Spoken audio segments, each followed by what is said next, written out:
ভাবো তো একটা গেম যেটা খেললেই গেমটা বাস্তবে চলে আসে। আর যদি তুমি একবার গেমটা শুরু করো তাহলে শেষ না করা পর্যন্ত গেমটা বন্ধ করতে পারবে না। হ্যালো বন্ধুরা, কেমন আছো তোমরা? আজকে আমরা এক্সপ্লেন করবো 1995 সালে মুক্তি পাওয়া জুমানজি মুভির প্রথম পর্ব। তো চলো ভিডিওটা শুরু করা যাক। মুভির শুরুতেই আমরা 1869 সাল দেখতে পাই, যেখানে দুজন ছেলে একটি রহস্যময় বক্স মাটির নিচে পুঁতে রাখছিল। তখনই হঠাৎ করে একজন ছেলে পিছলে গর্তে পড়ে যায়, কিন্তু সাথে থাকা ছেলেটি তাকে টেনে তুলে বাঁচায়। এরপর সেই ছেলেটি ভয় পেয়ে পালাতে চাইলে তার বন্ধু তাকে থামিয়ে দেয় এবং বলে, আমরা পালাতে পারি না, আগে এই বক্সটা মাটির নিচে পুঁতে ফেলতে হবে। তখন অন্য ছেলেটি ভয় পেয়ে জিজ্ঞেস করে, যদি কেউ এই গেমটা খুঁজে পায় তাহলে তার কি হবে? তখন সে বলে, যদি কেউ এটা খুঁজে পায় তাহলে সে ধ্বংস হয়ে যাবে। এরপর তারা দ্রুত বক্সটি মাটির নিচে পুঁতে রেখে সেখান থেকে পালিয়ে যায়। 1969 সালের একটি সুন্দর শহর দেখতে পাই। সিন পরিবর্তন হলে আমরা একটি ছেলেকে দেখি যার নাম এলেন।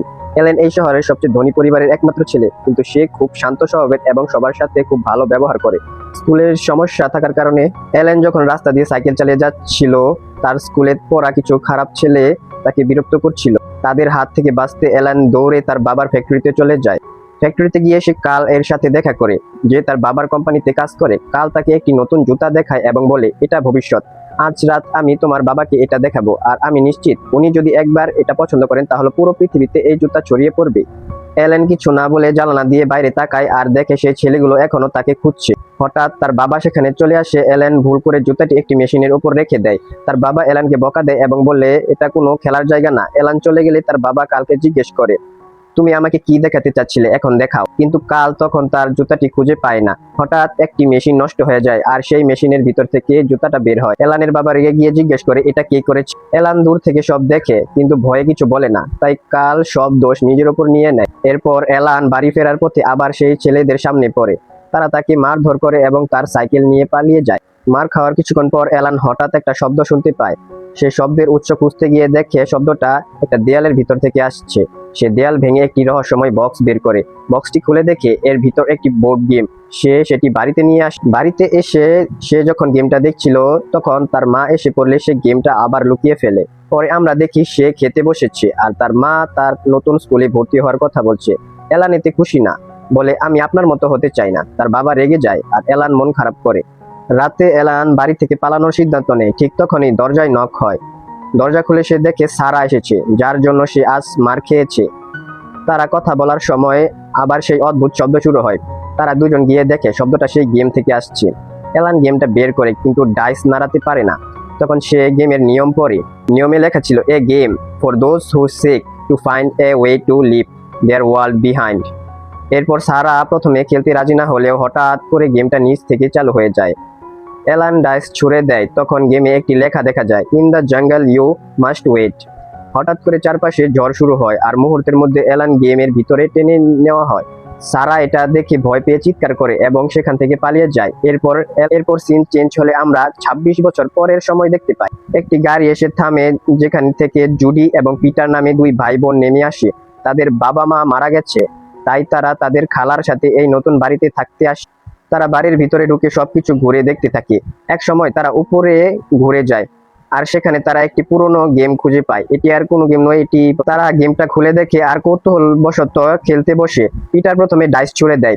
তখন গেম থেকে একটি লেখা বের হয় আর হঠাৎ করে ঘরের ভিতরে বিশাল বড় বড় মশা ঢুকে পড়ে। মশাগুলো তাদের আক্রমণ করতে থাকে। তারা খুব ভয় পেয়ে যায়। এরপর জুডি ডাইস ছুড়ে দেয়। গেম থেকে আবার লেখা আসে আর এবার ঘরের ভিতর একদল বানর ঢুকে পড়ে। বানরগুলো সবকিছু নষ্ট করতে থাকে। ঘর একদম এলোমেলো হয়ে যায়। তারা তখন বুঝতে পারে এই গেমটা কোনো সাধারণ গেম না, যা লেখা আসে সেটা সত্যি হয়ে যায়। এরপর এলান ডাইস ছোড়া হয়। এরপর আবার ডাইস ছোড়া হয়। হঠাৎ করে ঘরের ভিতর আলো ঝলকানি হয় আর মাঝখান থেকে বের হয়ে আসে এক অদ্ভুত মানুষ। লম্বা চুল, দাড়ি, ছেঁড়া কাপড়। সে আর কেউ না, সে হলো এলেন। 26 বছর পর সে গেমের ভিতর থেকে ফিরে এসেছে। এলেন প্রথমে কিছুই বুঝতে পারে না। সে ভাবে সে এখনো জঙ্গলের ভিতরে আছে, কিন্তু ধীরে ধীরে সে বুঝতে পারে সে বাস্তব জগতে ফিরে এসেছে। এরপর সে জানতে পারে তার বাবা মা আর নেই। এই কথা শুনে সে অনেক ভেঙে পড়ে। এরপর তারা আবার গেমটা দেখতে থাকে আর এলান বুঝতে পারে এই গেমটা শেষ না করলে এইসব বিপদ থামবে না। কিন্তু গেমটা শেষ করতে হলে সব খেলোয়াড়কে একসাথে খেলতে হবে। তাই তারা সারাকে খুঁজতে বের হয়। অনেক খোঁজাখুঁজি করার পর তারা সারাকে খুঁজে পায়। সারা এখন অনেক বড় হয়ে গেছে, কিন্তু সে এখনো সেই ঘটনার ভয় ভুলতে পারেনি। প্রথমে সে কিছুতেই বিশ্বাস করতে চায় না, কিন্তু যখন তার সামনে আবার গেমের ঘটনা ঘটে তখন সে বাধ্য হয় খেলায় ফিরে আসে। এরপর আবার ডাইস ছোড়া হয়। হঠাৎ করে এক ভয়ঙ্কর শিকারী হাজির হয়, বেন পেল। সে সরাসরি অ্যালানকে মারতে চায়। এখন থেকে তাদের প্রতিটা মুহূর্ত জীবন মরণের লড়াই হয়ে যায়।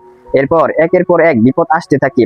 হাতির পাল দৌড়াতে থাকে, মাটি কাদা হয়ে মানুষ টেনে নিতে থাকে, বড় বড় গাছপালা তাদের আক্রমণ করে, হঠাৎ করে বন্যা এসে সবকিছু ডুবিয়ে দেয়। তারা অনেক কষ্টে করে বেঁচে থাকে, কিন্তু থামে না, কারণ তারা জানে গেম শেষ করতে হবে।